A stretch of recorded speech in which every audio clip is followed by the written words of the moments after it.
And when shall I see you again, dear Ignatius? I must consult my diary, dearest G. I need to see when my duties as Member of Parliament for Perth permit my return to London. Stand back. Stand back, I tell you. I must collect these papers myself. Stand back, I say, stand back. Uncle Bertram, kindly escort Mr. Foley to the door.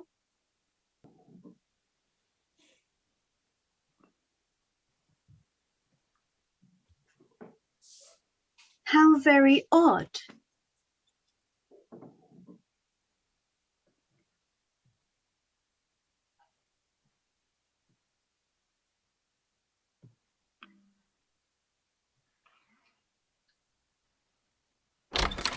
Mr. Holmes and Dr. Watson, Miss Jean Leckie to see you. Pray tell us something about yourself, madam. My name, you know. I live in Kensington and am of gentle stock. I am unmarried, but am the fiancée of the Perth MP, Mr. Ignatius Foley. Ah, Mr. Foley's name is, of course, known to me, but I understood he was married.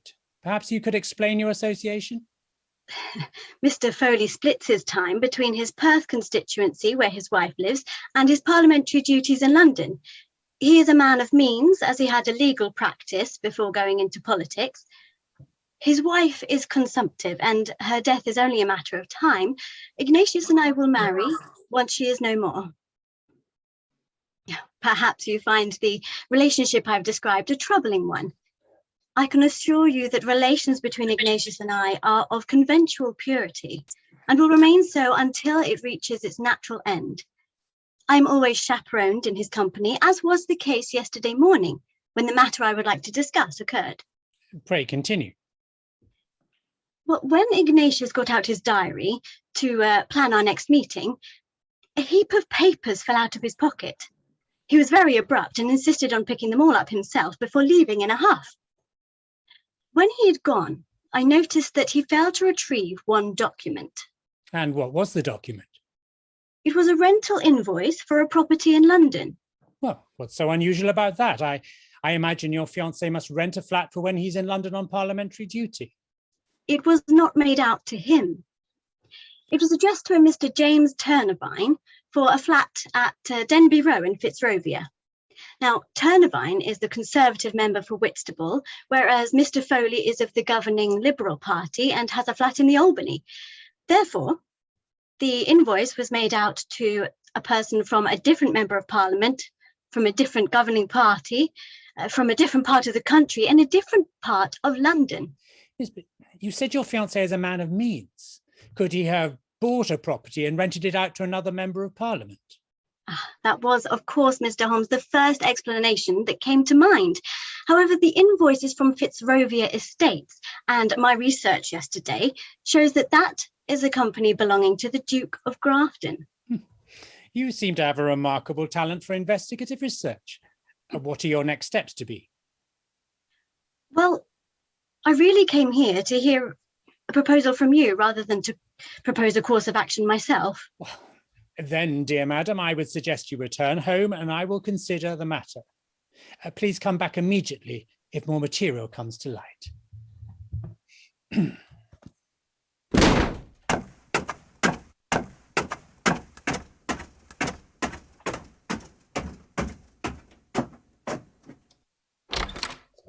Mr. Holmes and Dr. Watson, Mr. Mycroft Holmes to see you.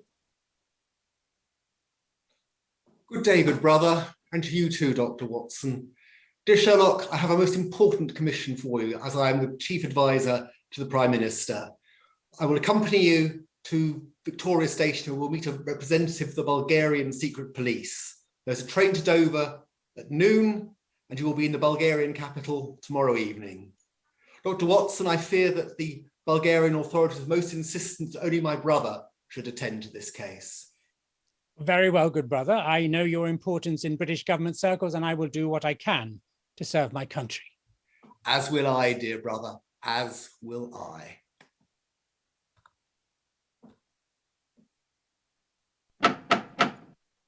Come. Is Mr. Holmes not here? He's been called away on urgent business. I cannot tell you when he will return. I feared that might be so. Would you have time to look at my petition before you go out? I see you only have one cigarette left in your case, so your need to visit the tobacconist is urgent. I am happy to do so, madam, but I must advise you that my previous efforts into detective work have given mixed results. Dr. Watson, I need to talk to someone I can trust. I returned home and sat in the lounge, and it felt cold, so I decided to add some more coals to the fire. I found this bill in the scuttle. It's from an establishment called the Bar of Gold in Upper Swandham Lane in London's Docklands. The only entry on it is two pipes at 4 shillings. Madam, I could not put any sort of construction on the rental bill you said came from your fiancé, but was addressed to another MP. This document, by contrast, is from a notorious opium den, and only to me the case I undertook with Mr. Holmes. I fear you will find its explanation only discreditable. You say so, Dr. Watson, and that was my immediate reaction also, yet your conclusion leaves so much unclarified. If the Bar of Gold is a dubious establishment, why would it issue a receipt? And why would anyone wish to keep it? And have a look at the date on the bill. It is from the 25th of January of last year, that is to say 1906. Why would my fiancé still have it in his pocket a year after it was issued? And I made a further discovery. I keep a careful record of both my movements and those of my betrothed, so that we may see each other as often as possible, while allowing him to attend to his duties to his constituents and to his wife. Now, my records show that my chaperone and I accompanied Ignatius to Euston Station, whence he boarded the night train to Perth on the 24th of January last year. Is it possible he could have alighted at an intermediate stop and returned to London? Well, dear Dr. Watson, the 25th of January is, of course, Burns Night. Now, my local library gets copies of both local and national newspapers, and after this discovery, I repaired there and consulted the Perth Weekly Informer of January last year, and it says, the Perth Society of Whisky Producers held its annual Burns Night supper yesterday evening. After the piping in of the haggis, the members were addressed by Perth's Member of Parliament, Mr. Ignatius Foley. My betrothed was 400 or more miles from the Bar of Gold on the 25th of January last year. I fear, madam, I cannot advise you on this matter, although I would echo Mr. Holmes's remarks about your investigative skills. Good, Dr. Watson. My discussions with you have hardened my resolve. I will confront my betrothed, Mr. Ignatius Foley, with my findings when he is back in London next week. Would you act as my chaperone? I would much rather you act as my witness than anyone else from my family. I think you're right to clarify matters on what appears to me a most perilous engagement, dear lady. I'd be happy to help you. Who will you say that I am? I have a cousin Horace, whom Ignatius has heard of but never met. I shall introduce you as him. Madam, you have an answer for everything.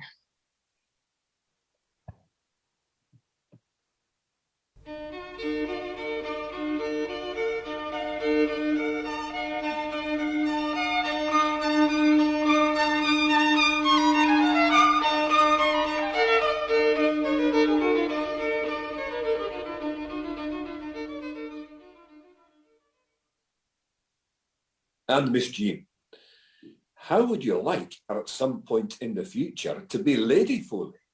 For I am to be made Attorney General quite soon. And the post not only comes with a princely salary, but also a knighthood. Why this sudden political advancement? How can a man with a constituency in a different part of the country, a sick wife and a pining fiancé, assume high office? Events, dear Jean, events. The Prime Minister was most insistent that I take the post, and I would be most reluctant to disoblige him. Ignatius, I have a matter of great concern which I would like to raise with you. What were a bill from an opium den and a rental invoice made out to another member of Parliament doing in your pocket? You failed to pick them up when your pocket disgorged a pile of documents which you were most anxious I should not help you pick up. I can think of no reason that is not discreditable to someone for the bill from the opium den, and I have no explanation at all from the rental invoice. I can give you my word that I have never been in any opium den. You may be surprised to know that I believe that as possible, as I was able to establish that you were not in London on the date the bill was raised. However, that does not explain why it was in your pocket. And what was a rental bill from another MP doing in your pocket? Which one? Oh, that is of no matter. I can think of no explanation for either of those documents being in your pocket. In politics, dear lady, one's enemies are within one's own party, for it is with them that I am in competition for ministerial preference.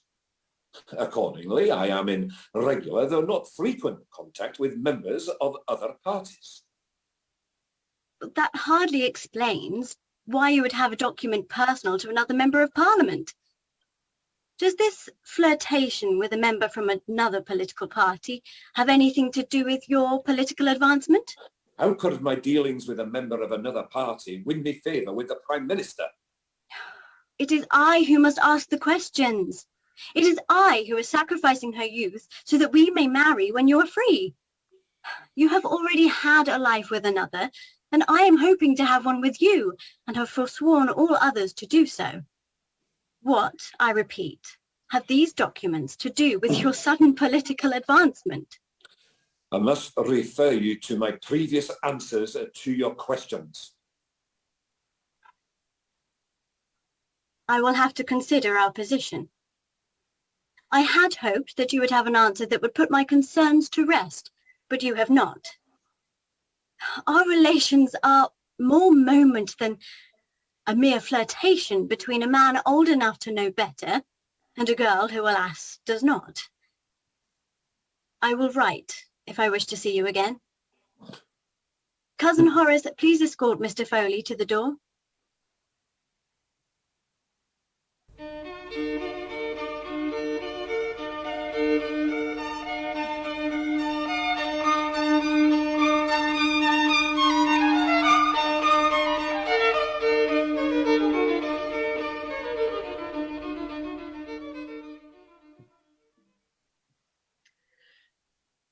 It is good to have you back from Bulgaria, Holmes. Miss Leckie's case has become only more mysterious in the last 2 weeks. She found a second bill left behind by her affianced, this time from that notorious opium den, the Bar of Gold, and yet she had clear evidence that Mr. Foley was not there on the night the bill was made out. You missed nothing in not joining me in Bulgaria. The case Mycroft sent me on was remarkably trivial. By contrast, this Leckie matter strikes me as important. Really? I appreciate that the fair Miss Leckie has a personal dilemma, but I hardly think a private matter like hers compares to a matter of state like the one in Sophia. Good Watson. I must commend your gallantry in acting as Miss Leckie's chaperone and once again praise her investigative skills. But you have both missed the solution to a case that is trivial in substance, grave in the way it would be perceived by the public, and of great consequence to her personally. Perhaps you could explain. I will start with a somewhat facile resolution of the case, although I will have to conduct one more interview in order to confirm my solution. So what were these documents? Well, neither of these documents that Leckie retrieved were his, and he had no idea precisely what documents he was carrying, as he attached great importance to their recovery, but did not realize afterwards that he had not retrieved them all. The inference to be drawn from that is obvious. Where, Watson, might you find administrative documents in large numbers belonging to several or many different people? I would say at a post office, but I hardly think that Mr. Foley would be taking documents from a post office. Not in a post office, dear Watson, but in an accounts office. Mr. Foley has broken into an accounts office and grabbed as many accounting documents as he could lay his hands upon. And can you prove which accounts office? I will need to conduct one more interview. Mr. Mycroft Holmes to see you. Good day, dear brother. It is good to have you back in London. Good day to you too, Dr. Watson. Dear brother, I have another important commission for you. This will take you out of the country for many months. Good day to you, Brother Mycroft. I too have a matter that I would raise with you. Brief then, please, dear Sherlock. It's most undesirable to have been away from Westminster for any length of time. It gives the Prime Minister, his acolytes, the wholly unreasonable impression that they can run the country without me. Very well. Why then, may I ask, as a good citizen of this country, have you not called the police in to investigate the recent burglary at the accounts office of the Houses of Parliament, or the Sergeant at Arms office, as it is normally called? How did you find out about that? I have taken the most extreme measures to make sure that that matter does not become known to the general public. Indeed, your fruitless trip to Bulgaria was perhaps not entirely unconnected with it. The House of Parliament has been rocked by rumours that its members have been making inappropriate expense claims. Were this matter to achieve wider currency, it would rock this country's faith in the work of its representatives, even in the work of the Mother of Parliament itself. About 2 weeks ago, an intruder was apprehended as he exited the office of the Sergeant at Arms. A briefcase was pulled from his grasp.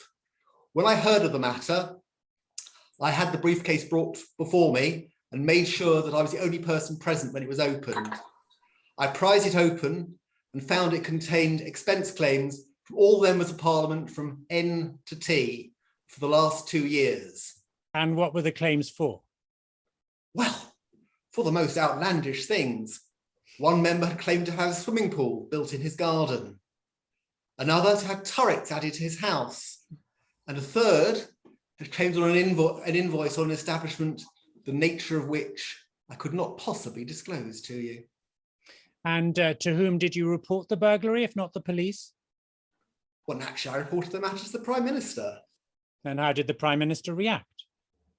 As I expected, the burglary had been organised at his instigation. And like me, he's horrified that his objectives had been thwarted. But there will be a cabinet reshuffle shortly, and the intruder will be appointed to the post of Attorney General, and he can thus make sure that no investigation takes place. And what else did you do? I went down to the offices of the Sergeant of Arms. I had the filing cabinets containing all the expense claims emptied and their contents burnt. And what will you do next? I shall shortly arrange for a discreet mention of the burglary to be made in some minor organ of the press. Why would you do that? Well, if the main body of the press gets hold of the much bigger story of the inappropriate expense claims, I shall point out to them the burglary. I will say that all the evidence has been destroyed. Their embarrassment of having failed to realise the importance of the announcement of the burglary will mean they won't investigate the matter any further. Thus, all will be well. And did you get all of the incriminating evidence of inappropriate claims? I fear, dear brother, investigative details are not my métier. However, the objective of the intruder was to destroy these records, and I'm sure he will have given effect to that since the conversation if he had any left on his person. And I assume you have rewarded the member of staff who apprehended the intruder. Huh? To take on an apprehended intruder single-handed at night would take significant courage.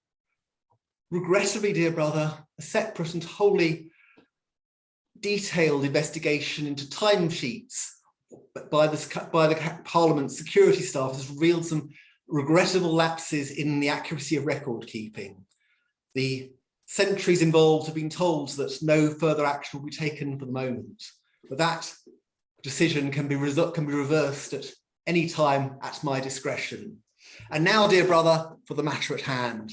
I have a commission for you in our most far-flung colonies, and successful prosecution of it may result in a knighthood for you when you return. And in the circumstances, dear doctor, you may wish to accompany my brother to investigate this matter, and there may be honour in it for you as well. I fear I cannot allow myself to be maneuvered out of the country to allow you to maneuver your way out of a political embarrassment. In that case, dear brother, may I advise you to keep this matter to yourself, and you too, Dr. Watson. Any public mention of this matter will bring retribution which is swift and grossly disproportionate to you and anyone to whom you mention this matter to. I would wish both of you a good day. You see, Watson, only a burglary at the office of the Sergeant-at-Arms fitted the facts.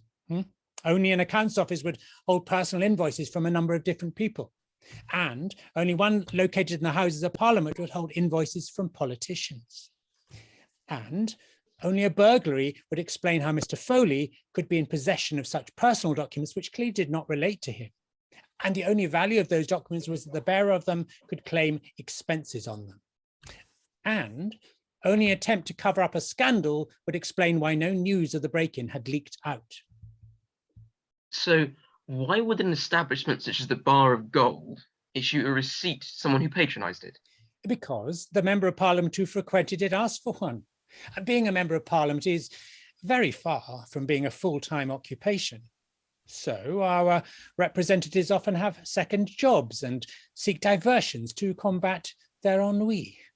But they can only be recompensed for these diversions if they have a document to claim against. And what are you going to tell Miss Leckie? Yes, what will you tell me? I had worked out that my fiancé's actions had serious political consequences, Mr. Holmes, and I know your brother's role in government. When I saw a man who looked like you ascending the stairs as I left here 2 weeks ago, that confirmed it. I banged the street door closed, but hid myself in the hallway until the Buttons had returned to her duties. Commonplace. Extraordinary. I then crept back up the stairs and listened outside your door to your brother's petition, and I knew he was trying to get you out of the country.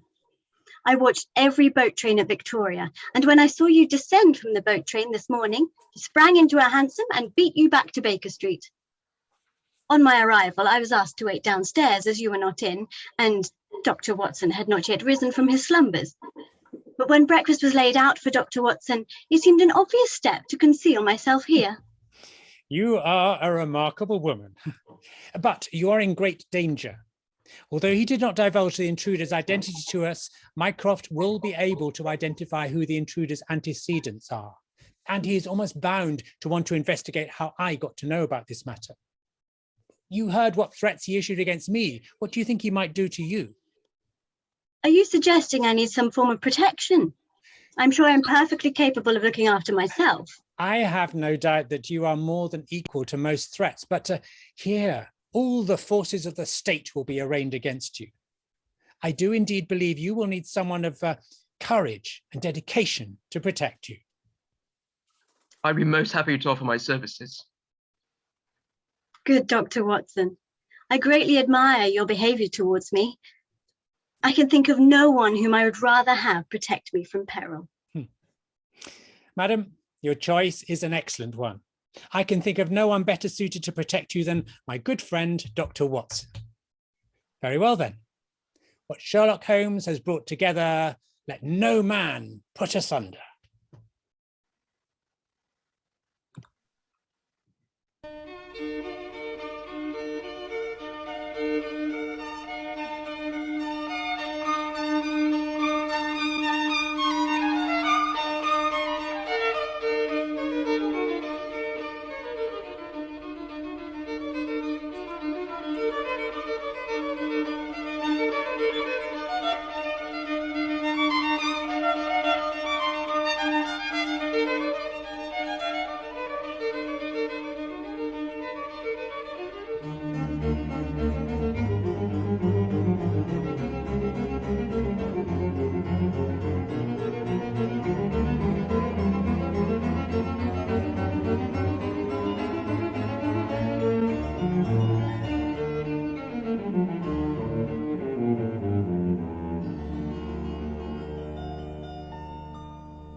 Fantastic.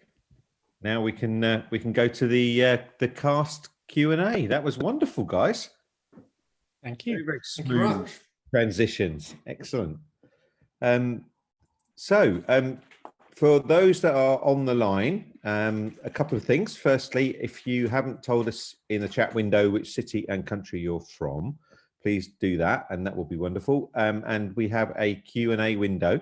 So if you have any questions for the cast or for the writer, Orlando Pearson, aka Mycroft Holmes, then we can ask those questions.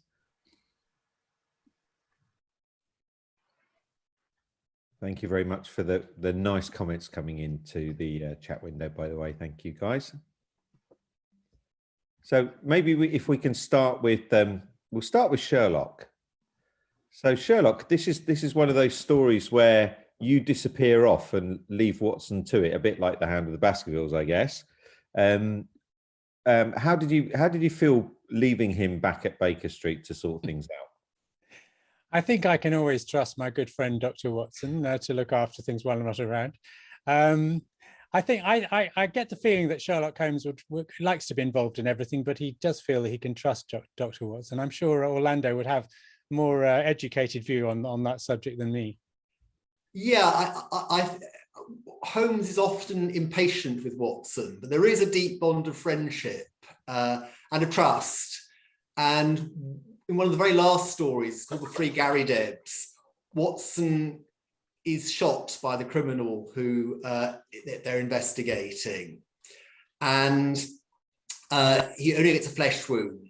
And Holmes is outraged and says to the criminal, "You wouldn't have escaped here alive if you shot Watson."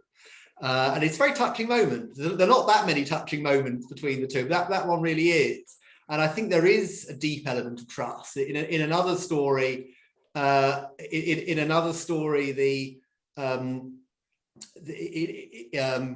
lost my train of thought. Apologies.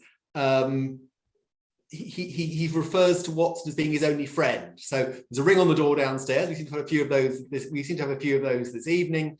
There's a ring on the door downstairs, and Watson says, maybe it's a friend of yours, Holmes. And Holmes says, "Save for you, dear Watson, I have none." And that's actually rather sad, I think. But it's true. There is no other friend for Sherlock Holmes than Dr. Watson. And Dr. Watson is a friend any man should be proud to have, I think. I think Dr. Watson is a very good friend. And it is a huge sacrifice of Sherlock Holmes to broker the marriage between John Watson and John Leckie. Watson did remarry because Watson was first married to Mary Morstan, who was Holmes's client in the second Sherlock Holmes case, The Sign of Four, or The Sign of the Four. But in a later case, right at the end, there's a reference to Watson taking a wife and going to live in Queen Square, where he has medical practice. And no one has yet, the wife is never identified, but this identifies her as Jean Leckie, who was in fact Arthur Conan Doyle's second wife. And so it seems appropriate that John Watson should marry Arthur Conan Doyle's second wife. Fantastic. So it's a question from Gary. Will Jean become one of Sherlock's helpers in future stories? Wow, that's a big question.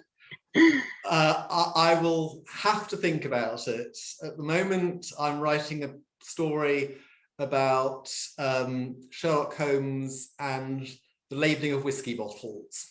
And if that sounds obscure, that's because it probably is. And I don't see a role for Jean Leckie in that, but that's an interesting idea. I really hadn't thought of that. Mary Morstan, the first Watson wife, never helps in a case, which some people have sought to remedy, but I've not gone down that line. Again, not yet. I do have another story in which a very, very, very flirtatious Jean Leckie appears. That one's about tax evasion. And Jean Leckie is always keen to go out shopping to an organisation called the London Software Company. Their software is spelled SOFTWEAR, but it's a reference to how software companies, SOFTWARE, evade taxes. So she does appear in one of my other stories, but she's mainly, I'm afraid, and this is terribly sexist, if I can get away with it, but I set it in 1907. I'm afraid that she's more into shopping than she is into investigative skills. But as you saw tonight, I think one of the reasons why Dr. Watson falls for her is her investigative skills are of the highest order. I think there's easily room for a Jean Leckie spin-off series. I'll have to think about it. That's it. I hadn't thought of that idea at all, so thank you very much. A great question from Jeremy. 1906 is the year of the great Liberal landslide. Is that a coincidence? I do my historical research quite carefully, and that's why it's set in 1907. I had previously written a story which says that Watson's second marriage was in 1907. 1906 was the Great Liberal landslide.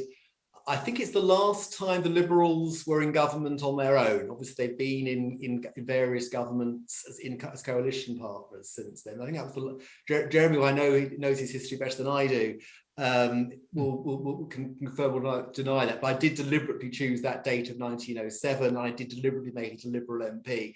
Partly, I have to say this, not everyone will know this, but this scandal of MPs' expenses is a real one. It happened about 10 years ago in this country.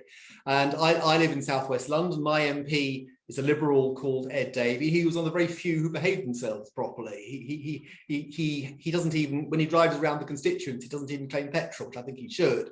But it was the Liberals came out better from that than the MPs of any other party. Both the Conservatives and Labour MPs disgraced themselves. Tony Blair's expenses were mysteriously destroyed, just as happens in this story. So no one knows what he might have claimed on, but it was jaw-dropping, just the sorts of things they were claiming on. They were claiming on having manure delivered to their house, to have, and one had claimed to have a moat cleared, a moat surrounding his house cleaned up.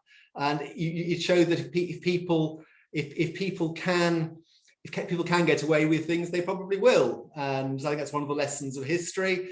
And that's the lesson of this story. If people can get away with something, they do. And they did. And it's been stopped. But there was a reference that there's been a more recent scandal about MPs having second jobs. And Sherlock referred to that one in a very late edition by me. I think if I've written the story now, I'd refer to them about MPs' second jobs rather than about expenses. But there you go. You can only go so far in topicality. Or Christmas parties. Or Christmas parties, yes, very true. Yeah, so a colleague who knows what I do did suggest that the Christmas party would make quite a good story. And actually, I was turning the idea over in my head this evening. My idea is that Mycroft come up with a diversion to take away people's attention from the Christmas party, just as we're going into the 14th lockdown at the moment. And maybe that's just a diversion to stop us thinking about Christmas parties. If my memory serves me right, I think one of the MPs claimed for a house for a duck. Yes, it's some kind of duck pond. Yeah, I was thinking that as well. Yeah, the people did disgrace themselves. One MP was caught, and she had a nervous breakdown, when she hid in court, she was actually prosecuted. She was unfit to plea. So I don't know. I don't know what came of that. I see my friend Jeremy is giving us lots of more historical insights that I think MPs had just started being paid in the 1900s. It just about worked. I do check my history quite carefully, but I do cut a few corners occasionally. And how has it been rehearsing under the pandemic? I'd need someone else to answer that.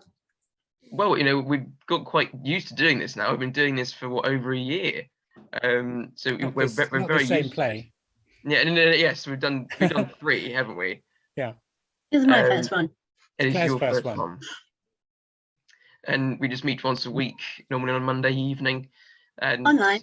Yeah, online, just like this, and we go through it, and then we just build up over the course of maybe 2 or 3 months, don't we? Yeah, I think we started this one in September. I think we're actually, Steve and Nigel are probably better people to comment on this than I am. Technically, we took a while before we got up ahead of steam. but we're a reasonably well-oiled machine now. Nigel and Steve may both differ on how well-oiled we are, but I think we're certainly better than we were. We live. There's nowhere where we could all of us get to within half an hour. So in other words, we save an hour by rehearsing online. And I've never met Matt or Claire or Jonty, who was Ignatius Foley, and I would like to at some point, but you know, we've not managed to do that yet. But it works.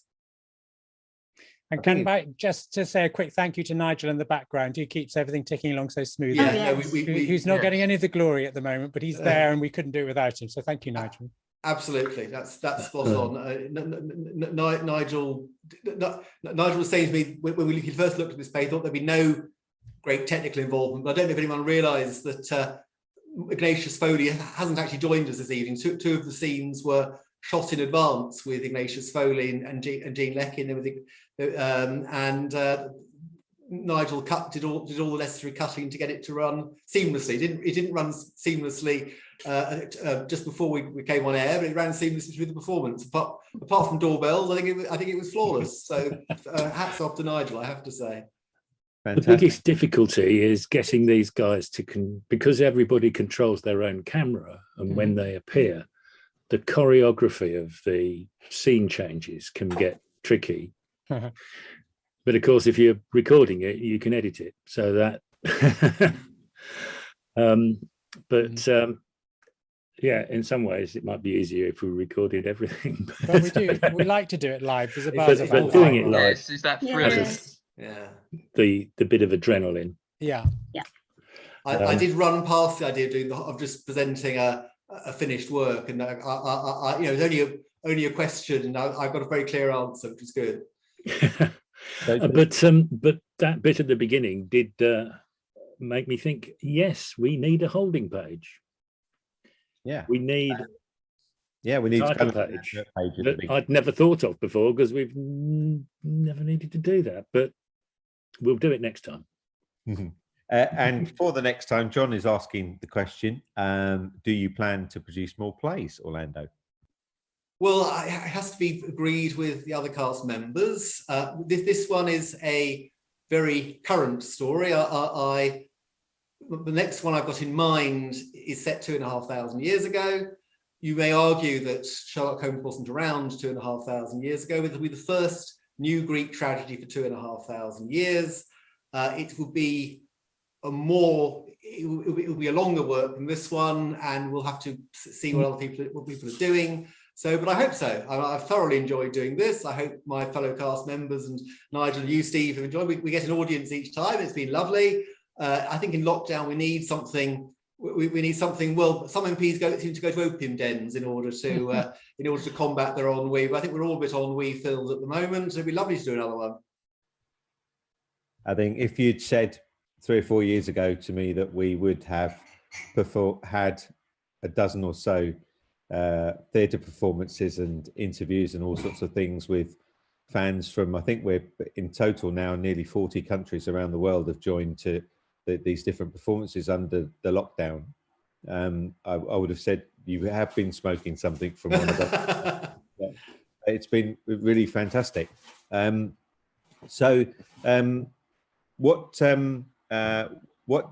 do you particularly like about Holmes as a character? And maybe start with Sherlock. Yeah. Himself. I mean, Holmes is an absolutely fascinating and unique character. I suppose as an actor, he's intriguing because he's, I don't know, it's hard to play someone actually in a way who's way more intelligent and perceptive than you are, whose brain works 3 times quicker than yours ever can.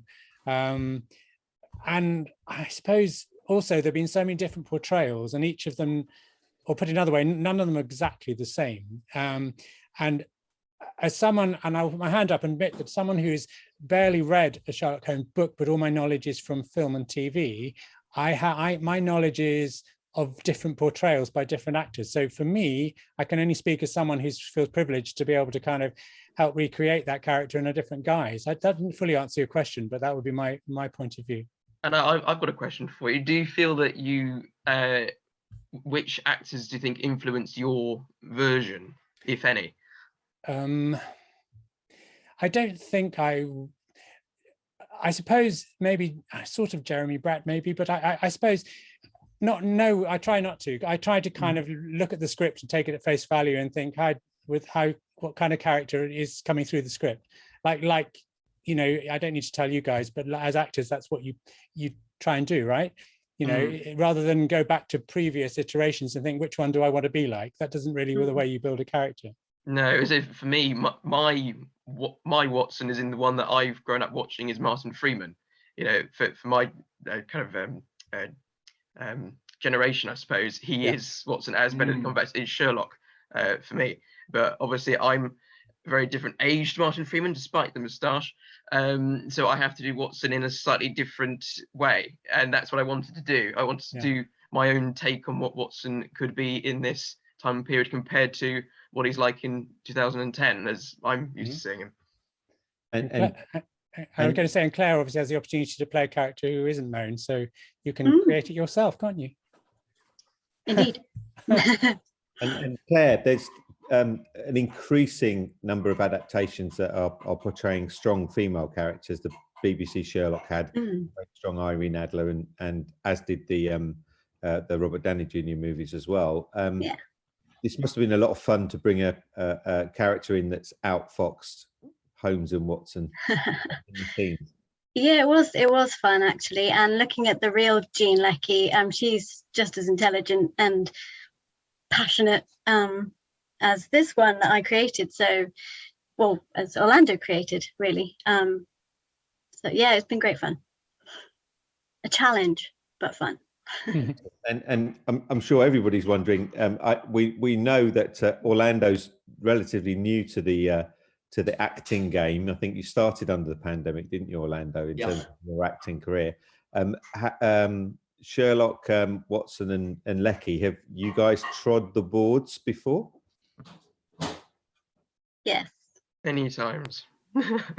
I'll speak for the other two are trained actors. I've been acting most of my life, but only in a amateur capacity. I'm not sure I always like that word because it means less than professional, but hopefully professional in attitude. But the other two are trained and have worked professionally. So there, I'll say it for them. They're far too modest. Gary has a really lovely question. Orlando, do you think you'll ever be asked to make a TV show or a movie? Well, obviously that would be wonderful. I mean, I think these plays would lend themselves quite well, maybe more for radio than for television, because there's not much action, certainly no action you can't portray with sound effects, and it is mainly dialogue, and they are of about the right length. So this was 25 minutes. The other two we've done are also about 25 minutes. I think that if someone is watching wants to put a TV contract my way, I'd be delighted. I'm sure I know some very good actors who could appear on television. I'm sure they'd be delighted too. It's I was asked by one of I was asked whether we could theatre companies express an interest in these, and that would be exciting. But we'll see. I mean, I started my Holmesian adventure. I've been reading the story since I was about 14, but my actual adventure of writing started 7 years ago. I didn't think 7 years ago I think I would take quite this direction, but I've thoroughly enjoyed it. I've met some really nice people, all of whom are on stage or associated with this production tonight. And so who knows where it'll take me. I would love this to move to television or to radio or to other media. I think it lends itself very well to it. And Scandal in Nova Alba was performed on stage in London, if my memory serves me right. That's correct. Yeah. Yes. John has been there since the beginning, because John played Banquo and Macbeth. Not many people have played Banquo and Macbeth in the same play. but John's played both Banquo and Macbeth and done it 3 times, I think. So Yeah, I think that's good. It's been on. It was Scandal Over Alba was staged at the Tolworth Corner House Theatre in 2018, and then we didn't do anything we did another version of Scandal Over Alba at Undershaw in 2019. Then the pandemic struck, and we've now done. I've been involved with 4 plays. These people with very kind people with 3 of them during the pandemic, and that's been really it's been great working with them. I'm very, very lucky to have found such great people to work with. Fantastic. We've probably got time for 1 or 2 more quick questions. So if you've got a question, if you can pop it into the question window or into the chat window. So you mentioned Undershaw there, Orlando, where Scandal Over Alba was performed, and the proceeds from the tickets are going to the school, which is a school for children with learning disabilities. So it's a wonderful cause. And for those that don't know, Undershaw is the former home of Sir Arthur Conan Doyle, and he wrote many of the Sherlock Holmes stories there, including Hound of the Baskervilles and a number of others. So it's a quite incredible building. If you Google it, you will be able to see the brand new building alongside a fully restored original building as well. So hopefully, when the pandemic lifts, Orlando, we can go and perform another play down. I'd love to. I know it's great. I mean, to be in such historic, to be performing in such a historic building is exciting. Fantastic. Well, it just leaves me to thank you so much for a wonderful performance, and we'll cut out all of the preamble, and we'll keep the question and answer session into the main recording and post up onto the website, and also send it out to those people that bought the ticket with the recording. So thank you very much for a wonderful performance, and thanks everybody for joining us from all around the world, and look forward to seeing you again next time. Thanks everyone. Thanks very much, Steve. Thank you, Steve. Thanks, Steve. Thank you. Thank you. Thank you everyone for watching. Cheers, guys. Bye-bye. Cheers. Bye. Bye.